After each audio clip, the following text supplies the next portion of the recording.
Muito bem, meus irmãos, estamos aqui no nosso período de Escola Bíblica Dominical. Louvado seja o Senhor pela oportunidade que temos de ter um estudo gravado para que você possa ser abençoado pelo Senhor através da palavra do eterno Deus. Você que tem acompanhado o nosso período de Escola Bíblica Dominical já sabe que nós estamos estudando os 10 mandamentos. Já estudamos 6 mandamentos. Hoje vamos falar sobre o 7º mandamento. Ainda em alguns contextos nós ouvimos isso, né? E você já deve ter ouvido, se você é membro de uma igreja, você já deve ter ouvido, e é por isso que você sabe qual é o 7º mandamento, porque você já ouviu a seguinte expressão: o irmão fulano de tal foi disciplinado pela quebra do 7º mandamento. Então, se você não lembrava qual é o 7º mandamento, agora você já deve ter lembrado. Então, o 7º mandamento, segundo a pergunta de número 137, com base no texto de Êxodo, capítulo 20, versículo 14, não adulterarás. Qual é o 7º mandamento? Não adulterarás. E a pergunta que vem logo na sequência, então vai falar sobre os deveres que são exigidos neste mandamento. Antes de nós adentrarmos na lição propriamente dita, nós gostaríamos de ter uma palavra de oração. Vamos orar para que o Senhor abençoe as nossas vidas e aplique a palavra do Senhor na vida das famílias. Senhor, esse assunto é um assunto que mexe com as famílias, porque muitas famílias têm sido desestruturadas, desestabilizadas, destruídas por causa da não observância desse mandamento.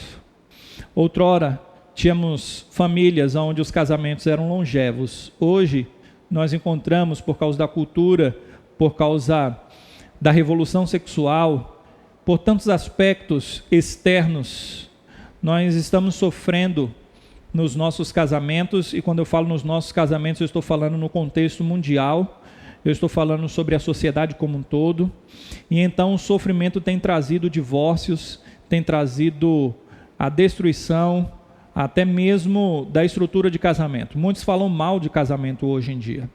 Que o Senhor nos abençoe para que possamos entender que obedecer à voz do Senhor, obedecer os mandamentos do Senhor não é só justo, mas é bom. E que o Senhor, ó Deus, nos leve a bom termo no estudo deste mandamento, para que sejamos instruídos pela palavra do Senhor e pela interpretação da palavra do Senhor que se encontra no Catecismo Maior de Westminster. Que o Senhor abençoe as nossas famílias e nos fortaleça no Senhor. Essa é a minha oração e eu a faço em nome de Jesus. Amém. A pergunta de número 138 diz: quais são os deveres exigidos no 7º mandamento? E a resposta vem assim: os deveres exigidos no 7º mandamento são castidade no corpo, mente, afeições, palavras e comportamento. E aqui nós já fazemos uma pausa. Olha, a castidade, segundo Agostinho, era algo muito difícil. Ele, que tinha sido um devasso antes de se converter, ele se manteve puro ao Senhor, mudando de vida e sendo um pastor, um bispo no norte da África, na cidade de Hipona. Quando pensamos na questão da castidade, a castidade tem a ver com o se conter sexualmente. Eu, na minha mente, acabo me contendo, não só na minha mente, no meu próprio corpo, as minhas afeições, os meus sentimentos. Quando nós desejamos, sentimos algo, nós precisamos refrear o mal. As nossas palavras não podem ser palavras que tragam uma conotação para o pecado. Nesse particular, quando eu flerto com alguém, eu estou quebrando o mandamento, eu estou adulterando, quando por intermédio de palavras eu me valho de uma argumentação, de uma sedução, e quando isso está fora do casamento, é algo proibido. Nós precisamos entender que o sexo é uma bênção algo dado por Deus, mas para ser vivenciado dentro do casamento. Fora do casamento é a destruição. É por isso que o Senhor diz que nós devemos manter a castidade, conforme estamos falando. E comportamento. Então, todo o nosso comportamento, às vezes uma dança é inadequada, porque traz ao coração, suscita na mente de outros o pecado que aqui é condenado. Então, o que nos é exigido é que nós venhamos manter a castidade nesses aspectos salientados aqui. A continuação diz: a preservação dela, da santidade, da castidade, em nós mesmos e nos outros, a vigilância sobre os olhos e todos os sentidos. Aqui uma pausazinha se faz necessária. Nós precisamos manter a santidade em relação ao olho. O próprio Senhor Jesus, quando estava interpretando esse texto no Sermão do Monte, no capítulo 5 do Evangelho de Mateus, o Senhor Jesus disse que o mandamento é: não adulterarás. E ele continuou dizendo: eu, porém, vos digo, todo aquele que olhar para uma mulher com pensamento impuro já adulterou. Então, quando alguém olha para uma mulher com um pensamento impuro, já quebrou o mandamento. Agora, muitos homens têm se atormentado ao longo dos séculos, por causa que esse é um pecado que, pelo menos para a natureza masculina, os homens têm enfrentado com muito ardor, pelo menos aqueles que são cristãos. Os que não são cristãos têm aí cada dia mais se entregado a esse pecado. Mas quando nós pensamos nos cristãos que lutam contra o pecado, e ao longo da história nós encontramos muitos que acabam sendo fiéis ao Senhor, se dedicando ao Senhor e tendo uma luta maior nesse particular. Agora, quanto a essa questão da visão, nós precisamos observar o que disse Jó, quando ele fez um voto com os olhos dele, de que ele não colocaria em nenhuma donzela. E quando nós olhamos o próprio Senhor Jesus falando ainda no Sermão do Monte, que os olhos são a candeia do corpo e ilumina todo o corpo, é como se os olhos fossem a janela da alma. E nós entendemos que os sentidos, e não só os olhos, mas todos os sentidos, podem nos levar a um aspecto sensorial e pecaminoso. E é por isso que nós precisamos nos cuidar quanto a esse particular. Agora, o tormento que os homens têm sofrido ao longo do tempo na busca pela castidade é um tormento que pode ser aliviado segundo essa explicação. Nós estamos rodeados, principalmente na nossa cultura do século 21, por imagens pecaminosas e pornográficas. E se ligarmos à televisão e estivermos assistindo o filme, podemos ser assaltados por aquela imagem. Na propaganda de televisão, no outdoor, até mesmo indo à praia ou estando no shopping, nós somos bombardeados por uma cultura erotizada, uma cultura sexualizada. E como vencermos essa questão? Gostaria de dizer que o primeiro olhar, ele não se configura pecado, porque é inevitável você estar em uma situação em que aparece diante de você um desvio de conduta por parte da sociedade ou de uma pessoa quanto a essa questão específica. Agora, se você permanecer no olhar, se você levar ao segundo olhar, então aí sim você está pecando. Falando sobre esse ponto específico, Lutero disse o seguinte, que nós não temos como evitar que pássaros sobrevoem a nossa cabeça, mas nós podemos evitar que eles façam ninhos na nossa cabeça. Com isso, ele estava aplicando ao contexto exato da questão que eu estou abordando aqui, a visibilidade no campo da sexualidade. Então, passando na rua, você não tem como evitar a tentação, mas você tem como evitar o pecado. Então, nós temos que pensar nesse aspecto como um aspecto importante na tarefa de vencermos o pecado e nos mantermos puros e nos mantermos dentro do objetivo do Senhor, segundo Ele nos propõe, dentro daquilo que é exigido neste mandamento. E então, a temperança que é a questão da moderação, nada imoderado, a conservação da sociedade, de pessoas castas, a modéstia no vestuário, o casamento daqueles que não têm o dom da continência. Então, nós precisamos entender que é exigido para aqueles que não foram chamados para o celibatário, para uma vida celibatária, para o celibato, aqueles que não foram chamados para o celibato, então o casamento é algo que é uma bênção para ele, foi o Senhor Deus que deu, então deve ser vivenciado, deve ser vivido, então isso é importante, e nós devemos incentivar as pessoas a casarem, uma continência, uma procrastinação do casamento traz complicações quanto à quebra desse mandamento, e nós precisamos então observar isso. O texto de Westminster, e eu li, disse sobre a modéstia e sobre o vestuário. Há a quebra do mandamento quando eu uso roupas que desenham o meu corpo. Sim, há uma quebra do mandamento. Por quê? Porque eu não preservo a castidade de outro, e eu mesmo me exponho.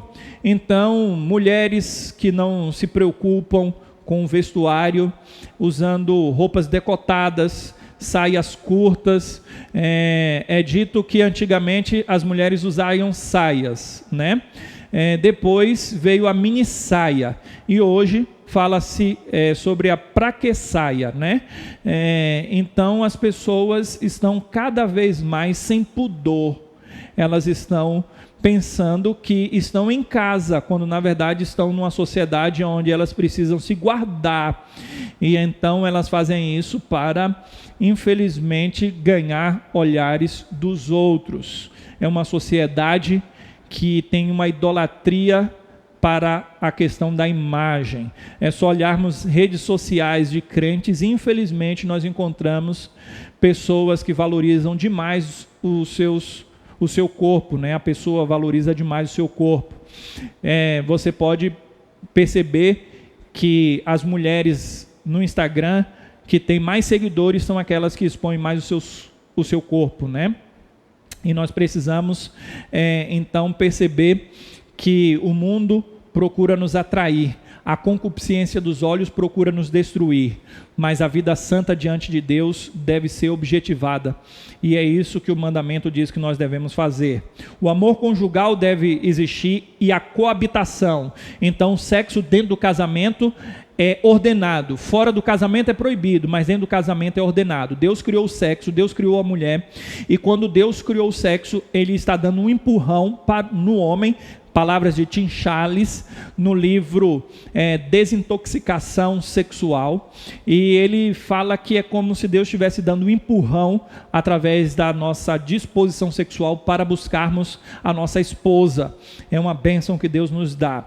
O trabalho diligente em nossas vocações, o evitar todas as ocasiões de impurezas e resistir às suas tentações.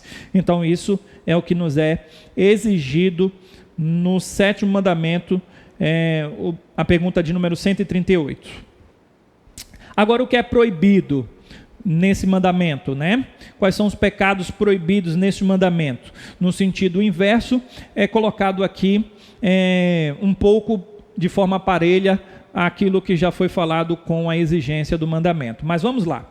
Os pecados proibidos no 7º mandamento, além da negligência dos deveres exigidos, que nós já falamos, são o adultério.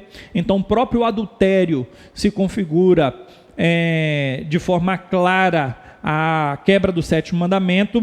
A fornicação, então, o sexo antes do casamento se configura a quebra do 7º mandamento. O rapto, né? O incesto, a sodomia e todas as concupiscências desnaturais, tudo aquilo que vai contra a natureza, né? Todas as imaginações, pensamentos, propósitos e afetos impuros, todas as comunicações corruptas ou torpes, as piadas indecorosas, indecentes, que têm a intenção de fazer com que o outro se divirta, venha sorrir, mas quando usa palavras que são palavras contra o mandamento, então isso é proibido. o texto continua dizendo, até mesmo ouvir essas palavras. Então, se os nossos ouvidos estiverem voltados e tivermos prazer, nós estamos quebrando esse mandamento. Os olhares lascivos, o comportamento imprudente ou leviano. Então, às vezes, não é propriamente uma intenção da quebra do mandamento, mas a quebra do mandamento não está ligado simplesmente à intenção, nós quebramos mesmo sem a intenção.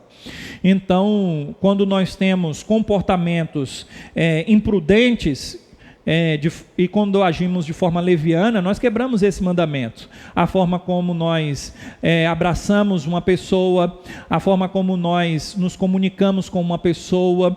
Então, às vezes nós perdemos o senso do natural e partimos para algo que não é natural. Não é natural nós passarmos uma barreira de uma relação que deveria ser uma relação amistosa, amigável, com uma pessoa do sexo oposto, ultrapassando aquelas barreiras, aqueles limites que acabam levando a uma falsa interpretação dos nossos desejos, das nossas motivações, e então é uma quebra do mandamento. O vestuário imoderado, a proibição de casamentos lícitos. Então, toda proibição de casamentos, se o casamento for lícito, então a proibição é a quebra do mandamento. A permissão de casamentos ilícitos. Então, aquilo que é condenado segundo as Escrituras é a quebra do mandamento. Então, hoje a nossa cultura até permite e incentiva casamento entre pessoas do mesmo sexo. Isso é algo que a revolução sexual da década de 60 do século passado procurou trazer a libertação das amarras da sociedade, de um comportamento, de uma moralidade. Então nós vamos nos libertar dessas amarras e vamos viver da forma como nós queremos. Então a revolução sexual trouxe complicações para o nosso tempo, para a nossa era, e hoje as pessoas estão casando com outras pessoas do mesmo sexo em alguns países, em outros isso ainda não foi aprovado segundo a legislação do próprio país. Então a união estável e tantas outras situações. Então aquilo que é ilícito segundo a palavra, mesmo que seja legalizado pelo Estado, mesmo que não seja, se configura a quebra do mandamento, que é logo o que diz em seguida: o permitir, tolerar.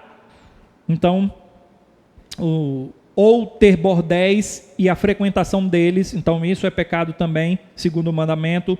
Os votos embaraçadores de celibato. Então, alguém que fez um voto para ser celibatário, nós não precisamos de votos, mesmo que uma pessoa queira ser celibatária, ela não precisa fazer voto de castidade, dizendo que não vai ter nenhum contato com nenhuma pessoa do sexo oposto durante o tempo da existência dela. Ela vai continuar casta pelo resto da vida.